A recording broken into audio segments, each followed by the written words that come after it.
So we are started with live now. Great. Good evening, friends. Good evening, and very happy and commendable, spectacular, fabulous, fascinating 2025. And I wish the new year brings in a lot of energy, enthusiasm, growth, and success to everyone joining us today, friends. This is our landing session and we have successfully completed 18 session in 2024 and I am having fascinating and uh, commendable privilege from ICS Delhi as a patient ambassador and moderator of Friday's with Shrenik live webinar and every time we are bringing in the expert specialist, cancer specialist across various sectors from oncology. And today we are having a very commendable, highly knowledgeable expert, Dr. Vijay Kumar from Smarts Hospital, Bangalore. And he will be, and today we have chosen altogether a new topic, and that is about the immunotherapy and how immunotherapy can be helpful for treating advanced stage cancer. And Dr. Vijay Kumar is commendable specialist, and he will be sharing his knowledge, expertise, experience with all of us. And once his talk is over, feel free to ask questions. Sir will be too happy to answer all your queries. Thank you so very much. And Dr. Vijay Kumar, sir, welcome on board. Thank you for joining us, and thank you so much for giving us your valued time. Stage is all yours. Kindly proceed. Thank you.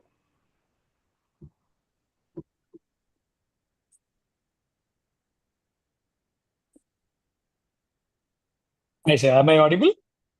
Yes. Yes, yes. So, firstly, at the outset, thank you so much, Shrenik sir, for this opportunity. And the kind of work what you've been doing is really commendable.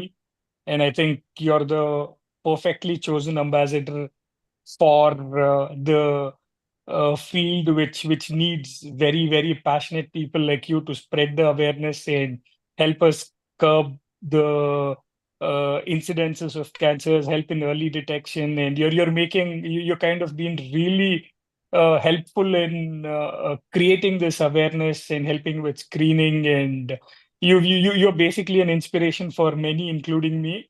So firstly, thank you so much. At the outset, I'd like to congratulate you for the commendable work what you've been doing. And also a special thanks to the Indian Cancer Society Delhi for inviting us. It's always been a pleasure to be with you guys. So without further ado, let's get rolling. So I would not like to bore you guys with too much of talk. So I'm just going to be very brief. Start off with just give you an introduction of what immunotherapy is. Secondly, look at how it works. And thirdly, we will probably look at the indications of what we use or where do we use. And fourthly, a little bit about side effects, and I will conclude. Just a short snippet of what it looks like. So the term, if you look at immunotherapy, it's been a very old terminology. So you'll be surprised that immunotherapy has been used from the 18th century. So it's as old as the 18th century, where it was basically there's a guy called William Coley. So he actually started using streptococcus toxins for treating infections. So he's been using this for quite some time now, erysipelas, and it's very age old. It's just that off late we've gotten a lot more interest in this whole therapeutic regime and in this whole new landscape which is opened up with immunotherapy. So, in commoner terms, if we kind of want to understand what this immunotherapy does, so we just have to think of this particular chronology. So, what happens is basically when the cancer cells enter the human body, they go and kind of hypnotize the T cells, which is the cells which is responsible for mounting a response. So if we have to fight a particular kind of a antigen, which is a cancer antigen coming into our body, what the body has to do is it has to mount a response. But the cancer cells are so smart that it goes and it hypnotizes these cells and says, "Arey bhai, abhi tera kaam nahi hai, main hoon, I will take care of the system." So that's where these cells are very smart and they do that. And thereby the T cell will not mount a response. It's basically bribing your defense system. So they're bribing the defense system, saying, "Listen, you don't have to work, I am here." And what immunotherapy does is exactly the opposite of it. So it goes and it acts on these T cells which are there in the body to start mounting a response. So it goes back and says, "Hare bhai sahab, abhi kaam aa gaya hai, utna hai, kuch thoda kaam karna hai." So that is exactly what immunotherapy does. So it's basically stimulating your own immune system to mount a response against the tumor antigen. So this is what immunotherapy does in simple layman's terms. So it's basically activating your own latent or innate immunity to mount a strong response. So why this is important, or why it is kind of something which is practice changing, is what has happened is previously we were only treating very few cancers which were advanced, and kind of say all the options were over, and that's when we were considering immuno to start with, because we really didn't know who are the patients who are going to get benefited by this. But slowly with time we've understood that we could identify certain biomarkers. So what we mean by biomarkers are, these are, it could be blood based or serum based or some tumor based markers which are detected in lot of these cancer releasing components. Once we identify these, like for example, we look at something called PD1 or a PDL1 on the tumor cell. So when we start looking at these kind of receptors, we understand that if there is a certain amount of expression of PDL1 or say PD1 or say something called tumor mutation burden, all these are complex terminologies. I don't want to bore you. So basically what we do is we look at certain markers which are a little more pleasing for us and kind of make us feel a little more comfortable in considering a treatment of that sort. So when we identify something of these kinds, that is where we know the drug is going to work much better. So that is why we look for these kind of biomarkers in advanced cancers. So when it started off initially, it started off with melanoma. Nobody expected that it would make such significant inroads in other tumors. But right now we've understood that a lot of advanced cancers, including metastatic patients with head and neck cancers, including patients with, say, renal cancer, including patients with lung cancer. So we've made significant progress in all of these areas where we've gone on to change the treatment paradigms. So just to give you an overview of what's happened, at least in lung cancer, say if you take 15 years ago or even 10 years ago, your 5-year survival for a metastatic lung cancer was less than 5% or somewhere around 10%. But today, if you identify the right subgroup and the right subtype based on the stratification, you can easily say nearly more than 50% of patients are alive beyond 5 years and doing very well with an excellent preserved quality of life because of these wonderful drugs like immunotherapies. So there are various immunotherapeutic drugs which are available in market. You have a bunch of drugs which are targeting PD1 and PDL1. And moving forward, we have a lot of newer drugs where we are moving from immunotherapy to something called antibody drug conjugates, where these are novel therapies which have come in, where you are combining PD1 or PDL1 with another target, where you kind of look at PDL1 or VEGF inhibitor with PD1. So these are all various advances which are happening in cancer.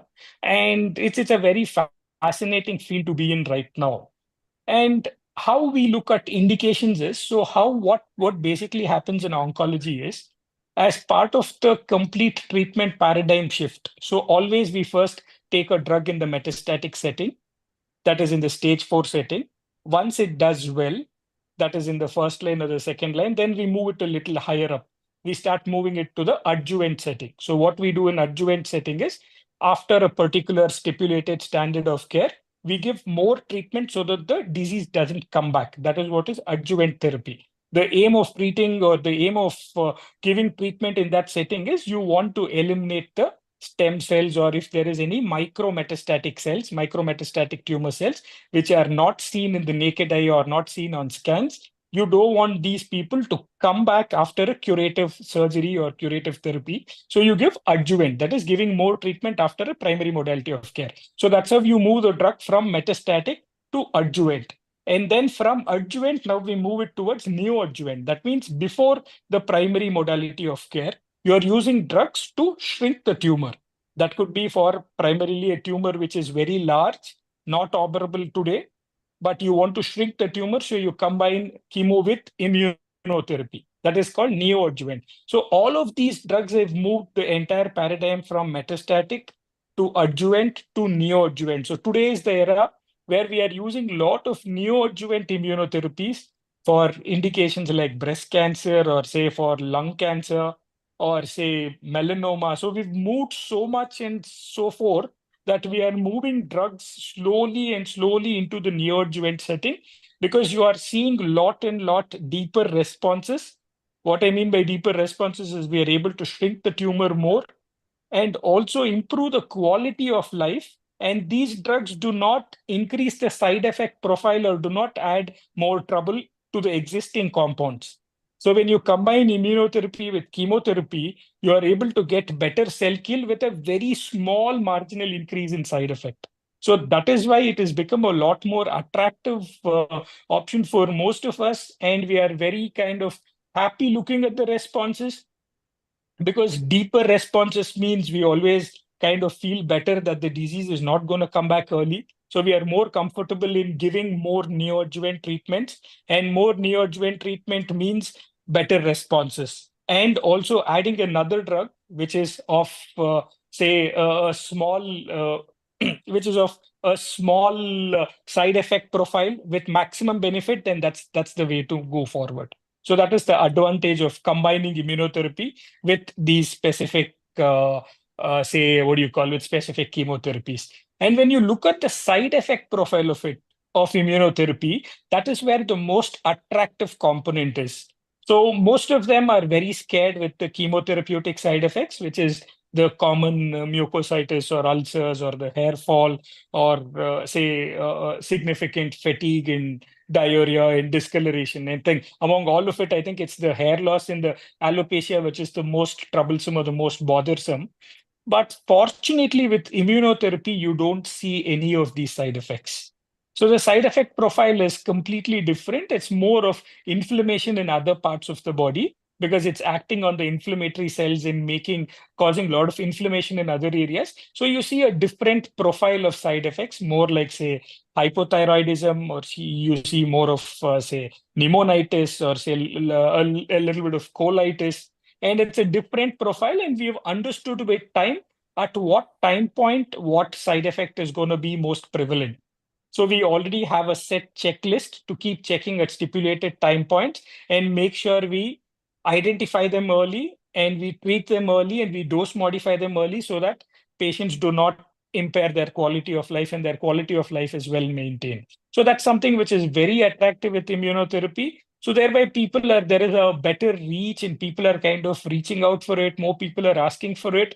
And also the attractiveness also comes in with the patient assist program. So fortunately, a lot of the pharma companies have also been very, very helpful in bringing down the costs. These were very expensive drugs. At one point, each dose would cost somewhere close to around 2 lakhs or 3 lakhs.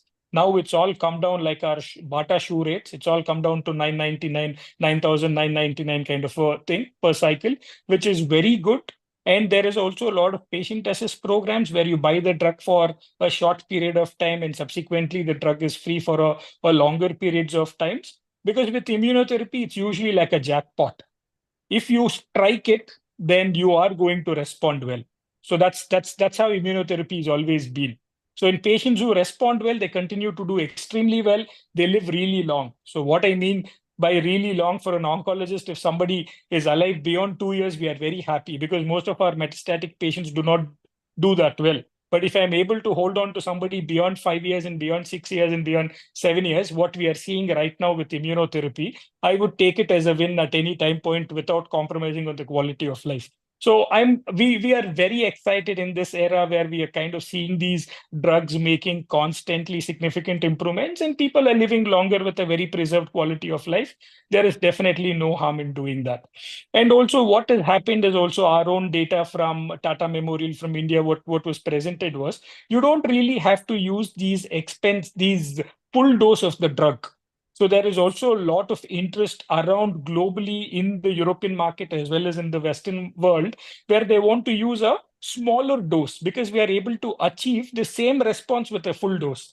So do we really have to use full dose? Because it's cost sensitive, it's price sensitive, and Indian patients are very price sensitive, which we clearly agree. Not everybody have the bandwidth to afford such expensive medications. So can we use very little dose and still get that benefit? That's something which is very interesting. We've been working on it. We've been looking at multiple ways of exploring these options.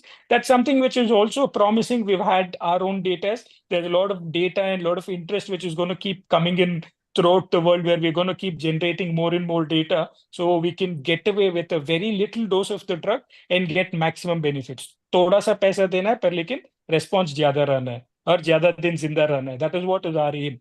We want to keep people happy and healthy for as long as possible without leaving a hole in their pocket. We don't want them to sell their houses and sell their lands and come get treated, which is not what anybody wants or any oncologist wants. So we want people to live longer and longer without leaving a dent in their savings and without leaving a hole in their pocket. And if we are able to give them that benefit and also preserve their quality of life with limited side effects, that is where it is.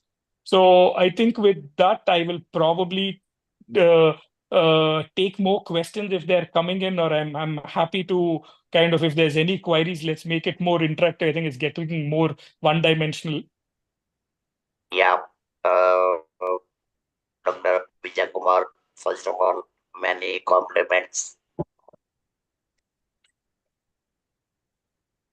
Thank you, sir. Thank you. Thank you so much. You know, I have very one kind proposal for you. I would like to say I am not qualified as a medical professional and I cannot be ever in this life, but I would like you to take me as your student because, see, the way in which you have explained about immunotherapy, side effect, and everything that was commendable, flawless, and it was the most easiest, in a most easiest terminology for a common man. And see, that there was a time when someone was diagnosed with cancer. I mean, they were feeling like it's all over, so due to advances, etc., now cancer is, I mean, a new chapter of the life. But when someone is being told, or rather someone is sharing that yes, I am into immunotherapy, that means people look at the person, like our there is not much time left over for that particular individual when someone is on a immunotherapy. But I must tell you that the knowledge, expertise, experience what you have shared today, this has given HOPE to every single individual who is undergoing a kind of immunotherapy and other treatment related with immunotherapy. So commendable, and I definitely say I am too small to admire your knowledge, experience, and expertise. But you have done a commendable and fascinating job for all listeners and whoever is going to watch this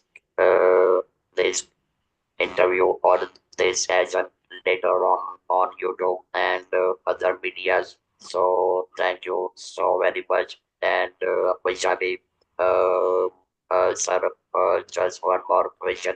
Uh, I mean, once the question sessions are over, I would like you to share your knowledge on CAR-T cell therapy as well, which is a new concept. Of course, it is expensive. Everybody cannot afford, but I would like to share your knowledge on that aspect as well. Vaishali, please proceed with the questions for our audience. Sir, there is a question from Ms. Rajwinder. She's asking, what is the difference between targeted and immunotherapy? Okay, perfect. Firstly, thank you for the question. That's a brilliant question. So, targeted therapy is basically, if you look at it, immunotherapy is also a kind of targeted therapy because we are targeting the PDL1 receptor, which is primarily expressed in the which is primarily expressed in PDL1, which is primarily on the tumor cell, and PDL1, which is in the periphery. So, it is something which is targeted, means it's specifically going and binding to one particular site, which is what we mean by targeted therapy. Which is, if you look at it, for example, if a tumor cell has to move from point A to point B, it's going to take one particular route. And if we know which is the route it's going to take from point A to point B, then we are bringing in one specific drug to block that route alone. So that is targeted therapy. Immunotherapy is also a type of targeted therapy which works on one particular PD1 and PDL1 pathway. Doctor, can I ask a question? Yes, madam, please, most welcome. In immunotherapy, is it like a chronic cancer drug? Does the patient have to take it for the rest of their lives? So excellent question. Thank you so much for that. I think that's $1 million question which every company is wanting to answer. So where the indication of treatment is very important. That is, where are we using it? For example, if we are using it in the neoadjuvant and the adjuvant setting, our timelines are defined. So we usually do it for 1 year, or in certain indications like lung cancer in the adjuvant, we do it for 2 years. That's a limited time period. But in the metastatic setting, in stage 4 advanced disease, where disease is all over and you're responding to immuno, we have to continue treatment as per the standard guideline recommendation, which is, if you are responding to a stipulated immunotherapeutic drug, you continue the treatment as long as you are responding. That is what we are right now as level 1 evidence. But what is happening is, we are trying to reduce the frequency of administration. So instead of doing it every 3 weeks, we are doing it every 6 weekly. And instead of doing it every 4 weekly, we are moving towards every 8 weekly. So these are kind of modifications, and these are approved modifications. Again, these are not something what I'm coming up with right now. These are established regimes where the dosage is slightly different, and we are giving that every 6 weekly or every 4 weekly, which are 2 weekly. So some are every 2 weekly. We do that every 4 weekly. Some which are every 3 weekly, we do that 6 weekly. So that patients don't have to travel all the way, because coming in, it's also with the chair time. You don't want the patient to be in the hospital, risk of infections, travel, all of these logistics do come in. So this is where it becomes very effective. And fortunately, in some time, we are also looking at another China-based molecule, which is a oral immunotherapy. At some point of time, we're going to have that as well. There are some companies which are also working on subcute. So it's going to be interesting. We want to minimize infusion reactions, decrease chair time, make the experience better for the patient. So we're looking at it, and de-escalation, what you meant by especially giving less doses, that's something which we really want to do. And we want to keep it finite, say, okay, 1 year and we stop, or 6 months and we stop. And even in the metastatic setting, can we stop for 6 months? Can we take a break for a year? So these are interesting questions which a couple of clinical trials are addressing. But as of today, still, we do not have level 1 recommendation to do that. But yes, clearly at some point, we hope we will be able to help patients out and tell them that, listen, you don't need it for life. Okay, that's good news. Uh, just one more question, if there is Please, time. please. We hear a lot of talk about result-oriented immunotherapy, because immunotherapy does not suit everybody, right? True. So before starting immunotherapy, there are a couple of checklists what we follow. So we have to rule out, say, if patient has an autoimmune disease.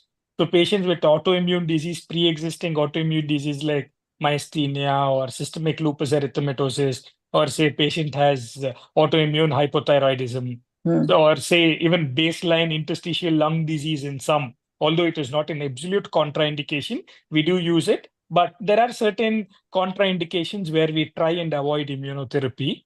So we do get these evaluation done and then start. So what we mean by risk adaptation is once you start immunotherapy, you want the patient to respond. Yeah. So if there is no response, then you clearly have no point in continuing immunotherapy beyond progression. Hmm. So there is very limited data based on, again, this is based on cancer subsite specific, based on a lot of other things. We continue beyond progression, but majority of the times we try to stop the treatment or change over the treatment or try and add something to existing immuno in certain conditions again. So all of these discussions also happen in something called a multidisciplinary tumor board. Right. So this is something which is very, very essential for cancer care. Every patient, before making a treatment decision, whether it could be a surgery or chemotherapy or radiation or whatever it is, it has to be discussed in a tumor board. So I always kind of say it in every meeting where I kind of meet general public and people who want to know more about oncology and cancer care. Please make sure that you discuss these options with your oncologist and ask them for a multidisciplinary tumor board opinion sheet, or at least something where they've volunteered to go get an opinion from all the different fraternities within the oncology field. That is your surgeon, your surgical oncologist, your radiation oncologist, and your medical oncologist, which is me. So please make sure you get all of their opinions and all of them are on the same boat before you go in for your primary modality of care, Uh, because this keeps happening day in day out, and we really are, and these are very important because certain tumor types always benefit with upfront chemo, which is again all evidence based. And there is, like, for example, if you see a early breast cancer, but if your tumor is HER2 positive, or if it's a triple negative breast cancer, then you clearly have to get neoadjuvant chemo and not go in for upfront surgery. So these are subtle things, but will actually result in your long-term survival and will actually have a significant impact on your overall well-being. So please make sure you get your multidisciplinary tumor board opinions before you jump into cancer care. Thank you. Most welcome, madam. Vishali, may I ask one or two questions? Doctor, I have two questions in my mind. One, you said that the drug is now much cheaper than what it Yes. used to be. Is it Yes. still imported, or we have started producing indigenously in India? So thank you for the question, madam. Firstly, it's still not manufactured in India. So the generics have still, fortunately, I mean, unfortunately we still haven't cracked it, but I think very soon we will. So there are only the sales have taken over by an Indian company right now. There is one company which has bought another molecule which was primarily in China before. Recently, in fact, they've just had their soft launch. One of the drug has just come into the Indian market, and that has actually cut the cost by half. That is, the actual full doses have been cut by half. That's really promising. Likewise, other companies have also been working on these immunotherapeutic drugs, and fortunately, the patient assist programs have been really effective in bringing down the financial burden on the patients. Okay. My second question is maybe I'm totally naive about it. I know some of the patients who have really, this drug immunotherapy has worked wonders, where they had given just a few days or few weeks and they had lived for maybe 2 more years in a metastatic stage. But what is actually autoimmune disease? We heard that immunotherapy can produce autoimmune diseases, which may be probably irreversible or something. But what is it exactly? So thank you for that. So what we mean by autoimmune is basically the body's defense mechanism should be able to understand what is normal, what is abnormal, and identify the abnormal cells alone and try and fight and mount a response and eliminate it. This is what should happen in a normal scenario.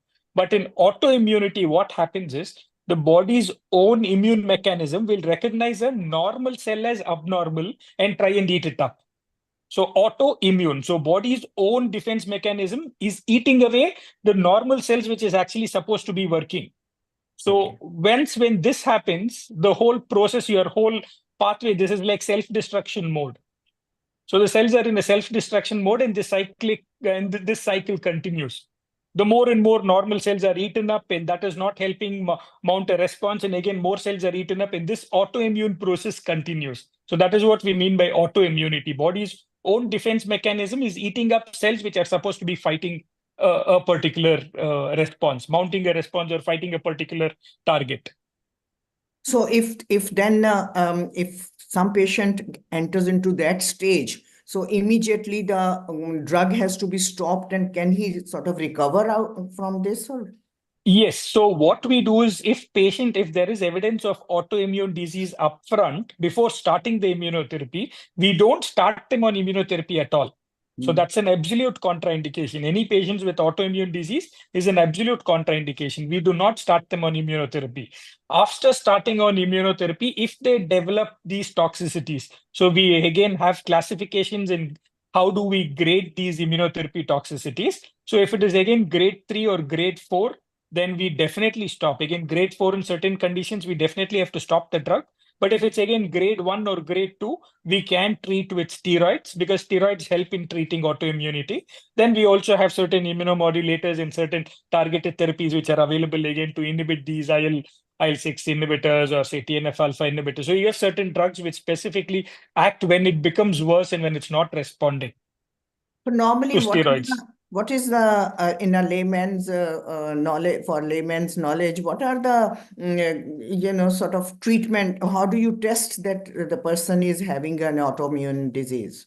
Blood test, simple blood test will give us. Simple blood test. We do blood tests and it's very easily detectable.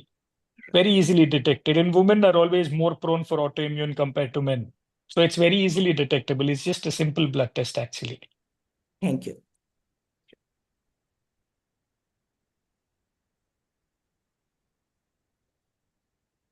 Sir, there is one more question from Miss Anubha.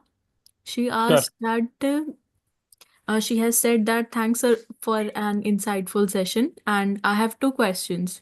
First, do the clinicians run any prior tests to check whether the patient can tolerate the side effect of therapy? So excellent question. So we don't really have a blood test to say whether there is any specific side effects which are going to be attributed to the drug. There are certain, say, in certain clinical conditions, we have these. Like, for example, before we start a particular drug called 5-fluorouracil, we can check something called DPYD mutation to see if the toxicity is very high. But again, it's also cost sensitive and you're spending more on testing and it's not standardized. So there are tests available for certain drugs, but again, not for all drugs. And with respect to immunotherapy, clearly you don't have a particular, like I said, so if there is autoimmune disease, we do not start the drug. It's an absolute contraindication. And if you started and patient has worsening of autoimmune disease, then you have to treat the condition like I was mentioning previously. So we've still not gotten there. Like for every drug, do we check before we giving that? That we've not reached there. But yes, with time, with precision oncology paving way in future, we probably will reach there as well. But we have it for certain drugs as of now. And sir, her second question is, seeing the high cost of immunotherapy, are there any resources or sources that help in the finances?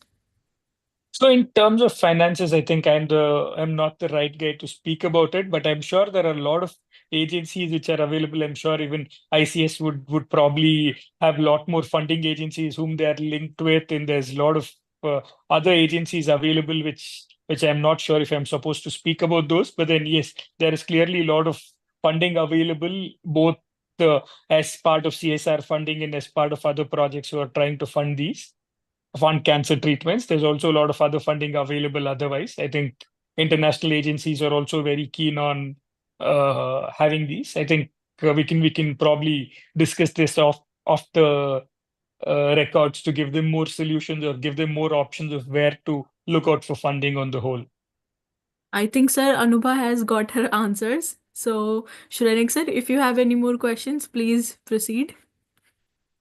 Uh, Sir, I would like to grab opportunity to add a little bit to what you mentioned, and particularly in the best interest of Anova and all attendees that you mentioned about patient support program. So I mean whoever is diagnosed, they can always look for that patient support program.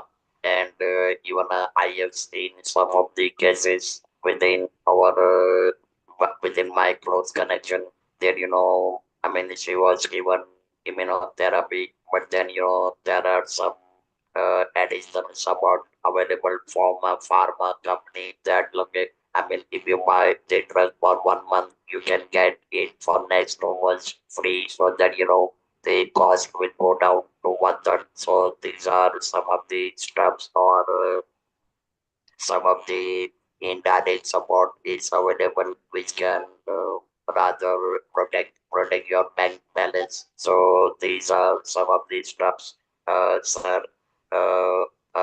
If there is no further question, I would like you to share your experience and knowledge about CAR T cell therapy. I mean, this is altogether a very new concept, and I remember one Indian doctor, he did a commendable job because, CAR T cell therapy is kind of cost fortune, but someone, I forgot the name, but then, he has managed the things in such a nice way that, cost has gone down by, say, 90%. So kindly share your knowledge on this. Sure, sir. So I'll just, sorry, in the interest of time, I'll just be a little brief. I've just gotten another call to take in the next 10 minutes. I'll just quickly tell you what we mean by CAR T cell. So basically, CAR T means basically chimeric antigen receptor therapy. So here for layman's terms, what we mean by that is we have to identify a specific tumor antigen. So if you identify a specific tumor antigen, that is the antigen which is present in the tumor cell, then we can manufacture a specific specific type of a cart which has the chemo drug and which goes bind specifically to the tumor receptor and kill it. So you're taking the tumor, you're going back to the lab, identifying the tumor antigen and manufacturing the receptor specific targeted drug in the lab. And then you bring it back and inject it. So we have a separate vector which is used as a transport media to inject these. So the reason this is very expensive is the viruses, the vector what we use is very expensive. And there are a couple of Indian companies which are doing it. And primarily, again, I don't do much of CAR T cells. That's more in blood cancers and not more, it's still kind of not reached a position where we are using it too much in solid tumors, but only in lymphomas is where some amount of CAR T cells have come in. Like there is a particular lymphoma called DLBCL, diffuse large B cell lymphoma, especially in the refractory setting. Primary refractory DLBCL is where your CAR T cells are all coming in. And there are a lot of countries, like for example, even in India now you have indigenous CARs. So these CAR T cells are manufactured in India. Tata is doing some very good work. There are a couple of other centers in Bangalore who are starting to collaborate and work. So because the manufacturing is started in India, we are able to help more patients. So CD19 is one of the tumor antigen which is available, and we're manufacturing a lot of CAR T cells in leukemias also we use. So there are specific indications where we use. As of now, it's more in terms of lymphomas and leukemias is where CAR T cells are coming in. So which is but clearly the future is where CAR T cells and BiTEs and all these fancy terminologies are going to keep coming in. Bispecific T cell engages. BiTEs means bispecific T cell engages.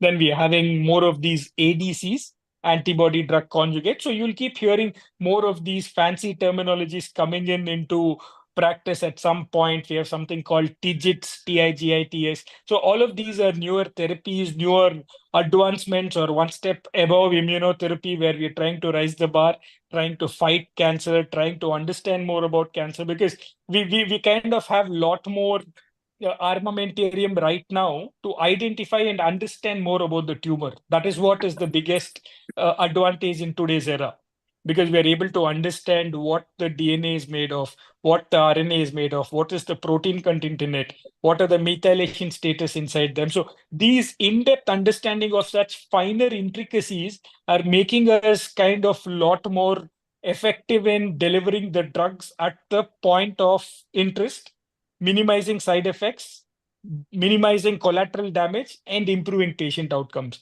So all of these are probably one step higher up as we keep moving one step closer and closer. At some point, we all hope to make everybody disease free, irrespective of what the stage is, what the type is. We still want to have that. We want to put in that armor in front of everybody and give them that strength to fight the disease.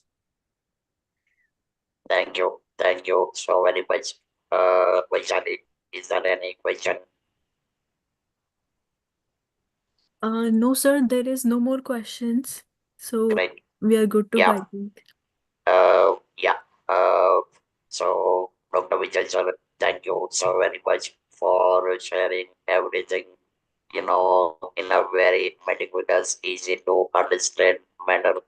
And I would like to request all attendees, and rather I would like to draw attention of all attendees that I am bringing the best of the best cancer specialists, be it surgeon or radiation oncologist, clinical oncologist, or medical oncologist at ICS, that day, for very simple reason that we do not want, and aligning with what Dr. Vijay sir has mentioned, that if you are not qualified as a medical professional, kindly don't gamble, don't play short in dark by following the details available on web browsers, because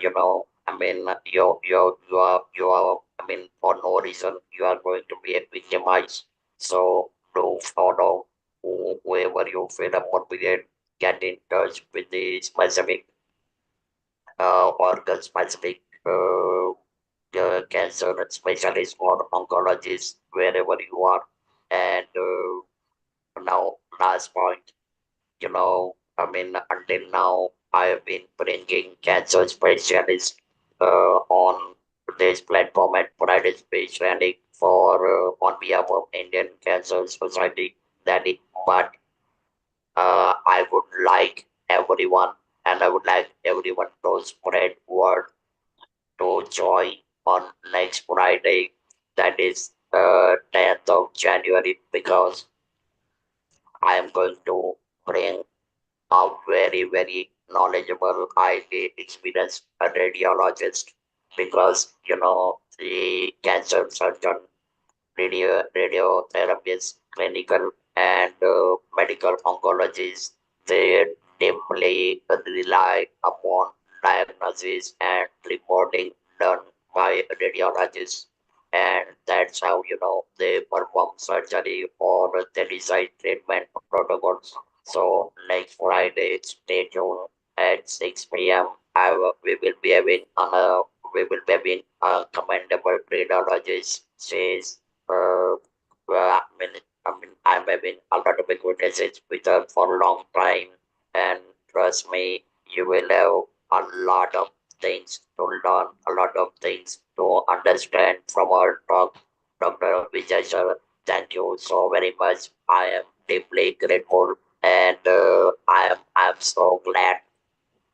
I am so glad that we have started 2025 at Indian Cancer Society Delhi with your talk, and I guess we will have a lot more to learn from you and other oncologists on Indian Cancer Society Delhi and Fridays with Cancer, Fridays with Shrenik session to join us. Thank you all attendees. Thank you Josna, Priya Tiwari, Vaishali, Alkaji, Arunaji, and everyone, and Rajvinderji, and all concerned. So thank you so very much. And once again, I wish a very, very happy new year full of energy, enthusiasm, growth, and success. And last but not the least, very, very happy and healthy life, cancer free, healthy life. Thank you. Thank you, sir. Thank you so much for the opportunity. Wishing everybody a very happy new year. Hope you guys have a good day. Take care. Take care. Thank you so much.